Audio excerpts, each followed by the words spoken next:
Hi കൂട്ടുകാരെ, ഞായറാഴ്ച ദിവസങ്ങളിലെ 10 മണിക്ക് പള്ളിയിൽ പോകുന്നതിന് മുമ്പ് വൈകുന്നേരം വരെയുള്ള കാര്യങ്ങൾ റെഡിയാക്കി വെച്ചിട്ടാണ് പോവാറ് കേട്ടോ. അത് കാറ്റീസ് ഉള്ള സമയത്താണെങ്കിലും ഇപ്പോൾ വെക്കേഷൻ ടൈമിലാണെങ്കിലും. അപ്പോൾ അങ്ങനെ ഒരു സൺഡേ ദിവസത്തെ കുറച്ച് വിശേഷങ്ങളും കാഴ്ചകളൊക്കെ ആയിട്ടാണ് വന്നിരിക്കുന്നത്. അപ്പോൾ എൻ്റെ എല്ലാ പ്രിയപ്പെട്ട കൂട്ടുകാർക്കും പുതിയൊരു വീഡിയോയിലേക്ക് സ്വാഗതം. പതിവ് പോലെ തന്നെ 6 മണിയോടുകൂടി എഴുന്നേറ്റ് വന്നു. അപ്പോൾ നമ്മുടെ ഡ്രാഗൺ ഫ്രൂട്ടിലെ 2 പൂവ് ഇതാ വളരെ മനോഹരമായിട്ട് വിരിഞ്ഞ് നിൽക്കുന്നുണ്ട് കേട്ടോ.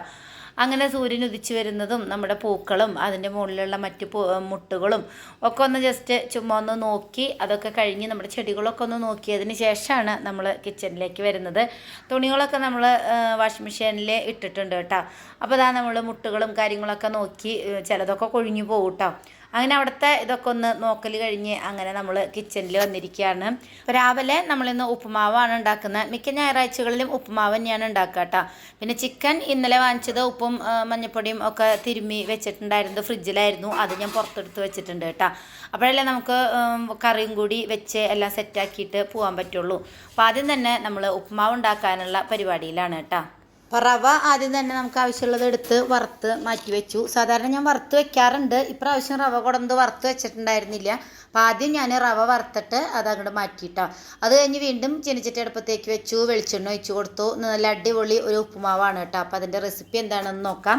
അപ്പോൾ അതാ വെളിച്ചെണ്ണ ചൂടായി കഴിഞ്ഞപ്പോഴേക്കും അതിലേക്ക് കടുക് ഇട്ട് കൊടുത്തു. കുറച്ച് ഉഴുന്നുപരിപ്പാണ് കേട്ടോ ഇട്ട് കൊടുത്തത്. ഉഴുന്നുപരിപ്പ് ഇട്ട് കൊടുത്തു, കറിവേപ്പില ഇട്ട് കൊടുത്തു. മുഴുവൻ മുളക് ഉണ്ടായിരുന്നില്ല കേട്ടോ, ഞാൻ മറക്കുകയാണ് എന്നും അത് വാങ്ങിക്കാൻ പറയാനായിട്ട്. അപ്പോൾ അതാ ഇഞ്ചി കുനുകുനാന്ന് അരിഞ്ഞത് ഇട്ട് കൊടുത്തു, പച്ചമുളക് ഇട്ട് കൊടുത്തു. ഇനി അതിലേക്ക് നമ്മൾ സവോള ഇട്ട് കൊടുക്കുന്നുണ്ട്. അപ്പോൾ ഇതൊക്കെ ഇട്ട് നന്നായിട്ടൊന്ന് ഇളക്കി കൊടുത്തതിന് ശേഷം നമ്മളതിലേക്ക് ക്യാരറ്റ് പൊടിയായിട്ട് അരിഞ്ഞത് ചേർത്ത് കൊടുക്കുന്നുണ്ട് കേട്ടോ. ക്യാരറ്റ് ഇല്ലെങ്കിലും കുഴപ്പമൊന്നുമില്ല, പക്ഷേ ക്യാരറ്റും ഒക്കെ ഇട്ട് കഴിഞ്ഞാൽ നല്ല ടേസ്റ്റാണ്. അങ്ങനെ നമ്മളിന്ന് ക്യാരറ്റും ഇട്ട് കൊടുത്തിട്ടുണ്ട്. ക്യാരറ്റ് ഇട്ട് നന്നായിട്ടൊന്ന് വഴന്ന് നമ്മുടെ സവോളയും ക്യാരറ്റൊക്കെ ഒന്ന് വെന്ത് വരുന്ന സമയത്ത് നമ്മളതിലേക്ക് ചൂടുവെള്ളമാണ് ഒഴിച്ചു കൊടുക്കുന്നത്. 1 ഗ്ലാസ് റവയ്ക്ക് അതേ ഗ്ലാസ്സിൽ തന്നെ 2 ഗ്ലാസ് വെള്ളമാണ് ഞാൻ ഉപ്പുമാവ് ഉണ്ടാക്കുമ്പോൾ എടുക്കുക കേട്ടോ. അത് കറക്റ്റായിട്ട് കിട്ടും. അതിലേക്ക് ആവശ്യത്തിനുള്ള ഉപ്പും കൂടി ചേർത്ത് നന്നായിട്ട് ഇതുപോലെ തിളച്ച് വരുന്ന സമയത്ത് ഉപ്പൊക്കെ പാകം നോക്കി വെള്ളത്തിൽ ഒരു നൂലിക്ക് ഉപ്പ് മുന്നിട്ട് നിൽക്കുന്ന രീതിയിൽ വെള്ളത്തിൽ ഉപ്പിട്ട് കൊടുക്കുക. അത് കഴിഞ്ഞതായി ഇതുപോലെ നമ്മൾ വറുത്ത് വെച്ചിരിക്കുന്ന റവ കൂടി ചേർത്ത് നന്നായിട്ടൊന്ന് മിക്സ് ചെയ്ത് കൊടുക്കുക കേട്ടോ. ഇപ്പോൾ ഫുൾ ഫ്ലെയിമിലിട്ടിട്ടാണ് നമ്മളൊന്ന് മിക്സ് ചെയ്ത് കൊടുക്കുന്നത്. അത് കഴിഞ്ഞ് സിമ്മിലിട്ടിട്ട് 2 മിനിറ്റ് മൂടി വെച്ച് വേവിച്ചെടുക്കാം. അപ്പോൾ ഈ റവയൊക്കെ ഒന്ന് നന്നായിട്ട് വെന്ത് വരും. 2 മിനിറ്റ് വെച്ചാൽ മതി, മൂടി വെക്കണം. അത് കഴിഞ്ഞെടുത്ത് കഴിഞ്ഞാൽ ഇതുപോലെയാണ് വരിക കേട്ടോ. അപ്പോൾ നമ്മൾ ആ വെള്ളമൊക്കെ വറ്റി നല്ല സെറ്റായിട്ട് വന്നിട്ടുണ്ട്. ഇനി ഒന്ന് ഇളക്കി കൊടുത്തതിന് ശേഷം നമ്മളതിലേക്ക് ചേർത്ത് കൊടുക്കുന്നത് കപ്പലണ്ടി വറുത്തതാണ് കേട്ടോ. നമ്മൾ മസാല കപ്പലണ്ടി ഇന്നലെ വാങ്ങിച്ചു കൊടുത്തിട്ടുണ്ടായിരുന്നു. അല്ല പച്ചക്കപ്പലണ്ടി ആണെന്നുണ്ടെങ്കിൽ നമുക്ക് ആദ്യം എണ്ണയിൽ അത് വറുത്ത് മാറ്റി വെച്ചതിന് ശേഷം കടുകും ഇത് താളിപ്പൊക്കെ റെഡിയാക്കി എടുത്താൽ മതി കേട്ടോ. അപ്പോൾ ഇങ്ങനെ കപ്പലണ്ടിയും കൂടി ഇട്ട് കൊടുത്തു കഴിഞ്ഞാൽ നല്ല ടേസ്റ്റാണ് കേട്ടോ നമ്മുടെ ഉപ്പുമാവിന്. അപ്പോൾ നന്നായിട്ട് അതൊന്ന് മിക്സ് ചെയ്ത് കൊടുത്തതിന് ശേഷം ഫ്ലെയിം ഓഫ് ചെയ്തിട്ട് മൂടി വെക്കാം കേട്ടോ. അത് ഇതുപോലെ 2 മിനിറ്റ് മൂടി വെച്ച് കഴിഞ്ഞാൽ നമ്മുടെ ഉപ്പുമാവ് ഇവിടെ സെറ്റായിട്ട് വരും. സൈഡിൽ നിന്ന് ഇങ്ങനെ ചെത്തി എടുക്കുന്ന പോലെ നന്നായിട്ടൊന്ന് മിക്സ് ചെയ്ത് കൊടുത്താൽ നല്ല അടിപൊളി ഉപ്പുമാവ് ഇവിടെ റെഡി ആയിട്ടുണ്ട് കേട്ടോ. ഈ ക്യാരറ്റും കപ്പലണ്ടിയും ഒക്കെ ഇട്ടിട്ട് ഉണ്ടാക്കി നോക്കാത്തവരുണ്ടെങ്കിൽ ഒന്ന് ഉണ്ടാക്കി നോക്കൂട്ടോ, നല്ല കിടുവാണ്. അങ്ങനെ നമ്മുടെ ഉപ്പുമാവൊക്കെ സെറ്റായി കഴിഞ്ഞു. അപ്പോൾ ഉപ്പുമാവിൻ്റെ താളിപ്പൊക്കെ റെഡിയാക്കി വെള്ളം തിളപ്പിക്കാനായിട്ട് വെക്കുമല്ലോ. ആ തിളയ്ക്കുന്ന സമയം കൊണ്ട് തന്നെ ഞാൻ സബോളയും തക്കാളിയും സാധനങ്ങളൊക്കെ നന്നാക്കിയിട്ടുണ്ടായിരുന്നു കേട്ടോ. അതായത് നമ്മൾ ചിക്കൻ കറി വെക്കാനുള്ള സാധനങ്ങളാണ്. സബോള, തക്കാളി, ക്യാപ്സിക്കം, വെളുത്തുള്ളി, ഇഞ്ചി, പച്ചമുളക്, അങ്ങനെയുള്ള എല്ലാ സാധനങ്ങളും നമ്മൾ റെഡിയാക്കി വെച്ചിട്ടുണ്ടായിരുന്നു. അതിൻ്റെ ഇടയിലാണ് നമ്മൾ ഉപ്പുമാവ് ഉണ്ടാക്കാനായിട്ട് അങ്ങോട്ടും ഇങ്ങോട്ടൊക്കെ പോകുന്ന. അടുക്കളയിൽ സ്ഥിരം കുക്കിംഗ് ഒക്കെ ചെയ്യുന്നവർക്ക് ഇതൊക്കെ അറിയാം. ഞാൻ ചുമ്മാ ഒന്ന് പറഞ്ഞു എന്ന് മാത്രമേ ഉള്ളൂ. ആരെങ്കിലും ബാച്ചിലേഴ്സൊക്കെ ആയിട്ടുള്ളവർ ഇത് കാണുന്നുണ്ടെങ്കിൽ അവർക്കൊരു ഉപകാരം ആയിക്കോട്ടെ എന്ന് വിചാരിച്ചു കേട്ടോ. അപ്പോൾ നമുക്കിന്ന് ചിക്കൻ കറി ഉണ്ടാക്കാം. നല്ല അടിപൊളി റെസ്റ്റോറൻറ്റ് സ്റ്റൈൽ ചിക്കൻ കറിയാണ് കേട്ടോ. ചപ്പാത്തിക്കും പൊറോട്ടയ്ക്കും ചോറിനും ഒക്കെ ഏറ്റവും അടിപൊളിയായിട്ടുള്ളൊരു ചിക്കൻ കറിയാണ്. ഇതിന് മുമ്പ് ഞാൻ ഷെയർ ചെയ്തിട്ടുണ്ടെന്ന് തോന്നുന്നു. ചില ഇൻഗ്രീഡിയൻസ് ഒക്കെ ഉള്ളതിനനുസരിച്ച് അങ്ങോട്ടും ഇങ്ങോട്ടൊക്കെ മാറ്റാറുണ്ട്. ആദ്യം നമ്മൾ കുക്കർ അടുപ്പത്തേക്ക് വെച്ചു. അതിനെ നമ്മൾ വെളിച്ചെണ്ണ ഒഴിച്ച് കൊടുത്തു. അതിലേക്ക് നമ്മൾ പട്ട, ഗ്രാമ്പു, ഏലക്കായ ഒന്ന് ചതച്ചിട്ട് അതിലേക്ക് ചേർത്ത് കൊടുത്തു. അതൊന്ന് പൊട്ടി വരുമ്പോഴത്തേക്ക് അതിലേക്ക് സവോള ചേർത്തു. കുറച്ച് കല്ലുപ്പും കൂടി ചേർത്ത് സവോള ഒന്ന് ഇളക്കി കൊടുത്തതിന് ശേഷം നമ്മളതിലേക്ക് ഇഞ്ചി, പച്ചമുളക്, വെളുത്തുള്ളി മിക്സിയുടെ ജാറിലിട്ട് ഒന്ന് അടിച്ചെടുത്തത് നമ്മളതിലേക്ക് ചേർത്ത് കൊടുക്കുന്നുണ്ട്. ഇനി ഇതൊന്ന് നന്നായിട്ടൊന്ന് വഴണ്ട് വരണം കേട്ടോ. നന്നായിട്ടൊന്ന് വഴന്ന് വരട്ടെ.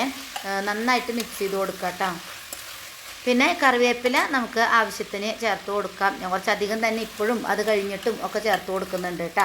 മല്ലിയില ലാസ്റ്റാണ് ഞാൻ ചേർത്ത് കൊടുക്കുന്നത്. അങ്ങനെ നമ്മുടെ സബോളയൊക്കെ ഒന്ന് വഴന്നു വന്നപ്പോഴത്തേക്ക് ഞാൻ ഒരു ക്യാപ്സിക്കം അതിലേക്ക് ഇട്ട് കൊടുത്തിട്ടുണ്ട്. ഈ ക്യാപ്സിക്കം ചേർത്ത് കഴിഞ്ഞാൽ പിന്നെ ഞാൻ സോയാ സോസും കൂടി ചേർക്കുന്നുണ്ട്. അപ്പോൾ ഈ ക്യാപ്സിക്കും സോയാ സോസൊക്കെ ചേർത്ത് കഴിഞ്ഞാൽ ശരിക്കും നമുക്കൊരു ഹോട്ടൽ സ്റ്റൈല് ചിക്കൻ കറിയുടെ ആ ഒരു മണവും ടേസ്റ്റും ഒക്കെ കിട്ടും കേട്ടോ. അപ്പോൾ നമ്മുടെ സബോളയും ക്യാപ്സിക്കൊക്കെ നന്നായി വഴന്നു വന്നപ്പോൾ നമ്മളതിലേക്ക് മുളക് പൊടി, മല്ലിപ്പൊടി, മഞ്ഞൾപ്പൊടി, കുരുമുളക് പൊടി, ഗരം മസാലപ്പൊടിയൊക്കെ ചേർത്ത് കൊടുത്തു. പൊടിയുടെ അളവൊന്നും ഞാനിതിൽ ഉൾപ്പെടുത്തുന്നില്ല. നമ്മളെടുക്കുന്ന ചിക്കനും നമ്മളെടുക്കുന്ന സവോളയും തക്കാളിയൊക്കെ എടുക്കുന്നതിനനുസരിച്ച് അതിൽ മാറ്റം വരും. പിന്നെ ഞാനതിലേക്ക് ചിക്കൻ ക്യൂബ് ഉണ്ടല്ലോ, ചിക്കൻ സ്റ്റോക്കിൻ്റെ ക്യൂബ്, അതൊരു ചെറിയൊരു കഷ്ണം ഇട്ട് കൊടുക്കുന്നുണ്ട് കേട്ടോ. അതിവിടെ ഇരുന്നിരുന്നു ഫ്രിഡ്ജിൽ, അതെന്ന് പറഞ്ഞെടുത്ത് ഇട്ട് കൊടുത്തു എന്ന് മാത്രമേ ഉള്ളൂ. അതും ഇല്ലെങ്കിലും കുഴപ്പമൊന്നുമില്ല. അതൊക്കെ ഒന്ന് മിക്സാക്കി കൊടുത്തതിന് ശേഷം 2-3 തക്കാളി നമ്മൾ മിക്സിയുടെ ജാറിൽ നന്നായിട്ട് ഒന്ന് അടിച്ചെടുത്തിട്ട് അതും ഇതിലേക്ക് ചേർത്ത് കൊടുത്തിട്ടുണ്ട്. ഇനി അതിൽ ആ മിക്സിയുടെ ജാറ് കഴുകിയ കുറച്ച് വെള്ളം കൂടി ഒഴിച്ചിട്ട് നമ്മൾ നന്നായിട്ട് തിളപ്പിച്ചെടുക്കുകയാണ്. ഈ സമയത്ത് ഞാൻ കുറച്ച് സോയാ സോസ് ഒഴിച്ച് കൊടുക്കുന്നുണ്ട് കേട്ടോ. അപ്പോൾ നല്ലൊരു കളറും, ഞാൻ പറഞ്ഞില്ലേ നേരത്തെ, നമ്മൾ ഹോട്ടൽ സ്റ്റൈലിൽ ഒരു റെസ്റ്റോറൻറ്റ് സ്റ്റൈലിലുള്ളൊരു മണവും ടേസ്റ്റും ഒക്കെ കിട്ടും കേട്ടോ. അങ്ങനെ നമ്മുടെ മസാലയൊക്കെ നന്നായിട്ട് തിളച്ച് വന്നപ്പോൾ തലേദിവസം തന്നെ ചിക്കൻ വാങ്ങിച്ചുകൊണ്ടൊരു, ഇവിടെ ഞായറാഴ്ച ദിവസങ്ങളിൽ രാവിലെ പള്ളിയിൽ പോകുന്നതുകൊണ്ട് പള്ളിയിൽ പോയി വന്നിട്ടോ അല്ലെങ്കിൽ നേരത്തെ പോയിട്ട് വാങ്ങിച്ചുകൊണ്ട് വന്ന് വെക്കലൊക്കെ ലേറ്റ് ആവും. അതുകൊണ്ട് നമ്മളെല്ലാ ശനിയാഴ്ചയും വൈകിട്ട് ആണ് ചിക്കൻ വാങ്ങിക്കാട്ടോ. അപ്പം അത് കഴുകി ഉപ്പും മഞ്ഞൾപ്പൊടിയും മുളക് പൊടിയൊക്കെ തിരുമ്മി വെച്ചിട്ടുണ്ടായിരുന്നു, അതാണ് ഇട്ട് കൊടുത്തത്. ഇനി ഒറ്റ വിസിലടിച്ച് കഴിഞ്ഞാൽ നമ്മുടെ ചിക്കൻ കറി റെഡി ആവും കേട്ടോ. അങ്ങനെ നമ്മൾ ചിക്കൻ കറി വിസിൽ വരാൻ വെച്ച നേരത്ത് ഞാൻ പിന്നെ ഉപ്പുമാവ് കഴിക്കാൻ വേണ്ടി ഇരിക്കുകയാണ്. ബ്രേക്ക്ഫാസ്റ്റ് കഴിച്ചിട്ട് വേണമല്ലോ എനിക്ക് മരുന്നുകളൊക്കെ കഴിക്കാനുണ്ട്. അപ്പോൾ ഞാൻ വിചാരിച്ചു ആദ്യം ബ്രേക്ക്ഫാസ്റ്റ് കഴിക്കാമെന്ന്. അപ്പോൾ ഞാൻ ഉപ്പുമാവും ഒരു 1/2 ഗ്ലാസ് ചായയൊക്കെ, ചില സമയത്തെ നമുക്ക് ചായ കുടിക്കാൻ തോന്നും, പ്രത്യേകിച്ച് ഉപ്പുമാവൊക്കെ ആകുമ്പോൾ. അങ്ങനെ ഞാനത് കഴിച്ച് കഴിഞ്ഞപ്പോഴത്തേക്കും നമ്മുടെ കുക്കർ വിസിൽ വന്നു. ചിക്കൻ അതങ്ങോട്ട് ഇറക്കി വെച്ചു. പിന്നെ നമുക്ക് ചോറ് വെക്കാനുണ്ട് ഉച്ചയ്ക്കിലേക്ക്. ഇന്ന് സാധാ ചോറാണ് കേട്ടോ. ചിലപ്പോൾ ഫ്രൈഡ് റൈസോ അല്ലെങ്കിൽ ഗീ റൈസോ ബിരിയാണിയൊക്കെ വെക്കാറുണ്ട്. ഇന്നിപ്പോൾ ഞാൻ സാധാ ചോറാണ് വെക്കണത്. അപ്പോൾ ആ ചോറ് വെച്ചു. 2-4 പീസ്, അതായത് കുറച്ച് ചിക്കൻ പീസുകൾ എടുത്തിട്ട് ഞാൻ വറുക്കാനും മാറ്റി വെച്ചിട്ടുണ്ട് കേട്ടോ. അതിൽ മസാലയൊക്കെ തിരുമ്മി ഞാൻ ഫ്രിഡ്ജിൽ വെച്ചിട്ടുണ്ട്. അങ്ങനെ ഞാൻ ചോറ് അരി അടുപ്പത്തിട്ടു. അത് കഴിഞ്ഞ് അതിലേക്ക് വേണ്ട വെള്ളമൊക്കെ എടുത്ത് വെച്ചു. മല്ലിയില അരിഞ്ഞതാണ് അവിടെ തൊട്ടപ്പുറത്ത് ചെറിയൊരു പ്ലേറ്റിലിരിക്കുന്നത് കേട്ടോ. അത് കഴിഞ്ഞ് നമ്മളിതാ നമ്മുടെ ഗ്യാസിൻ്റെ അവിടെയും കൗണ്ടർ ടോപ്പും കാര്യങ്ങളൊക്കെ നന്നായിട്ട് തുടച്ച് ക്ലീനാക്കി എടുക്കുകയാണ് കേട്ടോ. അപ്പോൾ കുപ്പികളിൽ വെള്ളം നിറയ്ക്കാനൊക്കെ ഉണ്ടായിരുന്നു. വെള്ളം നിറയ്ക്കലും പരിപാടിയൊക്കെ കഴിഞ്ഞ് അവിടെയൊക്കെ ഒന്ന് തുടച്ച് വൃത്തിയാക്കി എടുത്തു. മിക്സിയൊക്കെ ഒന്ന് തുടച്ചു. അതൊക്കെ ഇടയ്ക്കിടയ്ക്ക് ഞാനിങ്ങനെ ചെയ്യും കേട്ടോ. നമ്മൾ കൗണ്ടർ ടോപ്പും ഈ ഒരു ടേബിളൊക്കെ തുടയ്ക്കുന്ന സമയത്ത് തന്നെ മിക്സിയുടെ മുകളിലും ജസ്റ്റ് ഒന്ന് തുടച്ച് ക്ലീനാക്കി ഇടും. അത് കഴിഞ്ഞ് നമ്മളൊരു പാത്രം എടുത്തിട്ട് നമ്മൾ നേരത്തെ ഉണ്ടാക്കി വെച്ച ഉപ്പുമാവ് ആ ചീനിച്ചട്ടിയിൽ നിന്ന് മാറ്റി ഈ ഒരു പാത്രത്തിലേക്ക് ആക്കിയിട്ട് നമ്മൾ എടുത്തു വെക്കുകയാണ് കേട്ടോ. അങ്ങനെ ആ പരിപാടികളൊക്കെ കഴിഞ്ഞു. ചോറ് വിസിൽ വരുന്നേ ഉള്ളൂ. അപ്പോഴേക്കും ഞാൻ വൈകുന്നേരത്തേക്ക് ചപ്പാത്തിക്ക് കുഴച്ച് വെക്കുകയാണ് കേട്ടോ. വൈകുന്നേരത്തേക്കും നാളെ രാവിലത്തേക്കും കൂടിയിട്ടാണ് ഞാൻ ചപ്പാത്തിക്ക് ഗോതമ്പ് പൊടി എടുത്തേക്കുന്നത്. അപ്പോൾ രാത്രി ചപ്പാത്തി ഉണ്ടാക്കുക, ഈ ഒരു ചിക്കൻ കറി ഉണ്ടാക്കുമ്പോഴേ ചപ്പാത്തി ഉണ്ടാക്കി കഴിഞ്ഞാൽ ചപ്പാത്തിയും ചിക്കൻ കറി നല്ല ടേസ്റ്റാണ് കേട്ടോ.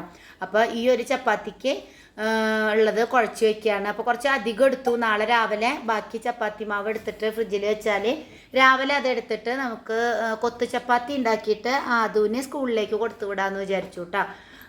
അപ്പോൾ അതിന് വേണ്ടിയിട്ടുള്ള നമ്മുടെ ചപ്പാത്തിക്കുള്ള മാവ് കുഴയ്ക്കുകയാണ്. അപ്പോൾ നമ്മളിതുപോലെ കൗണ്ടർ ടോപ്പിൽ, അത് കൗണ്ടർ ടോപ്പല്ല, ഇത് നമ്മുടെ ഡൈനിങ് ടേബിളാണ്. ഇതൊരു ഗ്രാനൈറ്റിൻ്റെ ഡൈനിങ് ടേബിളാണ് കേട്ടോ. അപ്പോൾ അതിന് മുകളിലിട്ടിട്ടാണ് നമ്മൾ ചപ്പാത്തിയൊക്കെ ഇതുപോലെ നന്നായിട്ട് കുഴച്ച് സോഫ്റ്റാക്കി വെക്കണത്. അങ്ങനെ നമ്മൾ ചപ്പാത്തിക്കൊക്കെ കുഴച്ച് വെച്ച് കഴിഞ്ഞു. അങ്ങനെ നമ്മുടെ ചിക്കൻ കറിയിലെ വിസിലൊക്കെ പോയി നല്ല അടിപൊളിയായിട്ട് വന്നിട്ടുണ്ട്. എണ്ണയൊക്കെ തെളിഞ്ഞ് എന്ത് അടിപൊളിയായിട്ടുണ്ട് കേട്ടോ. നല്ലൊരു മണമാണ്. ഈ ഒരു കുക്കർ തുറക്കുന്ന സമയത്ത് ഭയങ്കര നല്ലൊരു മണമാണ്. ശരിക്കും നമ്മൾ ഹോട്ടലിൽ കഴിക്കുന്ന അതുപോലത്തെ ഒരു മണമാണ് കേട്ടോ. നല്ല ടേസ്റ്റുമാണ്. ഉപ്പൊക്കെ ഒന്ന് നോക്കി നമ്മൾ ആവശ്യത്തിന് മല്ലിയിലയൊക്കെ ചേർത്ത് കൊടുത്തപ്പോൾ നമ്മുടെ കിഡിലൻ ചിക്കൻ കറി ഇവിടെ റെഡി ആയിട്ടുണ്ട്. ഇതുപോലെ ട്രൈ ചെയ്യാത്തവരൊന്ന് ട്രൈ ചെയ്ത് നോക്കൂ കേട്ടോ. നല്ല അടിപൊളിയായിരിക്കും. അങ്ങനെ നമ്മൾ മല്ലിയിലയൊക്കെ ഇട്ട് നന്നായിട്ടൊന്ന് ഇളക്കി കൂട്ടി നമ്മുടെ കറി ഇവിടെ റെഡിയായി. ഇതൊന്ന് നമ്മൾ പള്ളിയിൽ നിന്നൊക്കെ വന്ന് കഴിക്കണ സമയമാകുമ്പോഴത്തേക്കും ഒന്നുകൂടിയും ഇതൊന്ന് കുറുകി വരും കേട്ടോ. ഈ ചാറൊക്കെ ഒന്ന് ഇത്തിരി ലൂസായിട്ടിരിക്കുന്ന ചാറൊക്കെ ഒന്ന് വറ്റിയിട്ട് നല്ല കുറുകി വരും. അപ്പോൾ അതൊക്കെ കഴിഞ്ഞ് നമ്മളിതാ മരുന്നുകൾ കഴിക്കാനുണ്ട്. അത് പിന്നെ നമുക്ക് സ്ഥിരമായിട്ട് 2 നേരത്തിന് 3 നേരത്തിന് 4 നേരം എന്ന് പറയുന്ന പോലെ കുറേ മരുന്നുകൾ കഴിക്കാനുണ്ട്. അപ്പോൾ അതൊക്കെ കഴിച്ചു. ചോറ് വിസിൽ വന്ന് ചോറൊക്കെ വാർത്തു. പിന്നെ നമ്മുടെ പാത്രം കഴുകലും അടിക്കലും തുടക്കലും പരിപാടികളെല്ലാം, തുണികളായാലും വിരിച്ചിടലും ഒക്കെ കഴിഞ്ഞു. ടെറസൊന്ന് അടിച്ച് വാരി, കാരണം ഇന്നലെ നല്ല കാറ്റുണ്ടായിരുന്നു. ആ കാറ്റിന് നമ്മുടെ ബൊഗൻവില്ലയുടെ പൂക്കൾ, അതായത് കടലാസ് പൂവിൻ്റെ പൂക്കൾ മുഴുവൻ ഈ ടെറസിൽ ഇങ്ങനെ കിടന്ന് വട്ടം കറങ്ങി, കാറ്റിന് ഇങ്ങനെ വട്ടം കറങ്ങി കിടക്കുകയായിരുന്നു കേട്ടോ. അപ്പോൾ അതൊക്കെ ഞാൻ അടിച്ചു വാരി എടുത്തു. നമ്മുടെ മുല്ല കണ്ടോ, നിറച്ച് മുട്ടിട്ട് പൂവൊക്കെ ഇട്ട് നല്ല മനോഹരമായിട്ട് നിൽക്കുന്നുണ്ട് കേട്ടോ. അങ്ങനെ അതൊക്കെ കഴിഞ്ഞ് ഞങ്ങളെല്ലാവരും കുളിച്ച് പള്ളിയിൽ പോകാനുള്ള പരിപാടിയാണ് കേട്ടോ. അപ്പം ഞങ്ങളെല്ലാവരും പള്ളിയിൽ പോകാനായിട്ട് ഇവിടെ റെഡിയായി. 10:15 കുർബാന. ഞങ്ങൾ കുറച്ച് നേരത്തെ ഇറങ്ങി. ഇന്ന് അജുവിന് കീബോർഡ് വായിക്കാനുണ്ടെന്ന് പറഞ്ഞപ്പോൾ 9:45 കഴിഞ്ഞപ്പോഴത്തേക്കും ഞങ്ങൾ ഇറങ്ങിയിട്ടാണ്. 10 മണിയാകുമ്പോഴേക്കും ഞങ്ങൾ പള്ളിയിലെത്തി. അങ്ങനെ പള്ളിയിലെ കുർബാനയും കാര്യങ്ങളൊക്കെ കഴിഞ്ഞ് ഞങ്ങൾ തിരിച്ച് വീട്ടിൽ വന്നു. ഭക്ഷണമൊക്കെ കഴിച്ചു. ചിക്കൻ വറുത്തിട്ട് ഭക്ഷണം ഇതൊക്കെ കഴിച്ചു കേട്ടോ. ഒന്നും ഞാൻ വീഡിയോ ഒന്നും എടുത്തില്ല. അത് കഴിഞ്ഞ് നമുക്കിന്ന് ചോക്ലേറ്റ് പാക്ക് ചെയ്യാനുണ്ടായിരുന്നു. സ്ട്രോബെറി ചോക്ലേറ്റ് നമ്മൾ ഉണ്ടാക്കി വെച്ചിട്ടുണ്ടായിരുന്നു കേട്ടോ. അപ്പോൾ അതൊക്കെ പാക്ക് ചെയ്തു. പിന്നെന്താ അങ്ങനെ പ്രത്യേക വിശേഷങ്ങളൊന്നുമില്ല. രാത്രി നമ്മൾ ചപ്പാത്തി ചിക്കൻ കറിയൊക്കെ കൂട്ടി കഴിച്ചു. അപ്പോൾ ഇതൊക്കെയാണ് ഇന്നത്തെ നമ്മുടെ കുറച്ച് വിശേഷങ്ങൾ. അപ്പോൾ നമ്മുടെ വീഡിയോ ഇഷ്ടപ്പെട്ടെങ്കിൽ ലൈക്ക് ചെയ്യാനും ഷെയർ ചെയ്യാനും അഭിപ്രായങ്ങൾ കമൻറ്റ് ബോക്സിൽ അറിയിക്കാനും മറക്കരുത്. അടുത്തൊരു വീഡിയോയുമായിട്ട് വീണ്ടും കാണാം. ബൈ. Thanks for watching.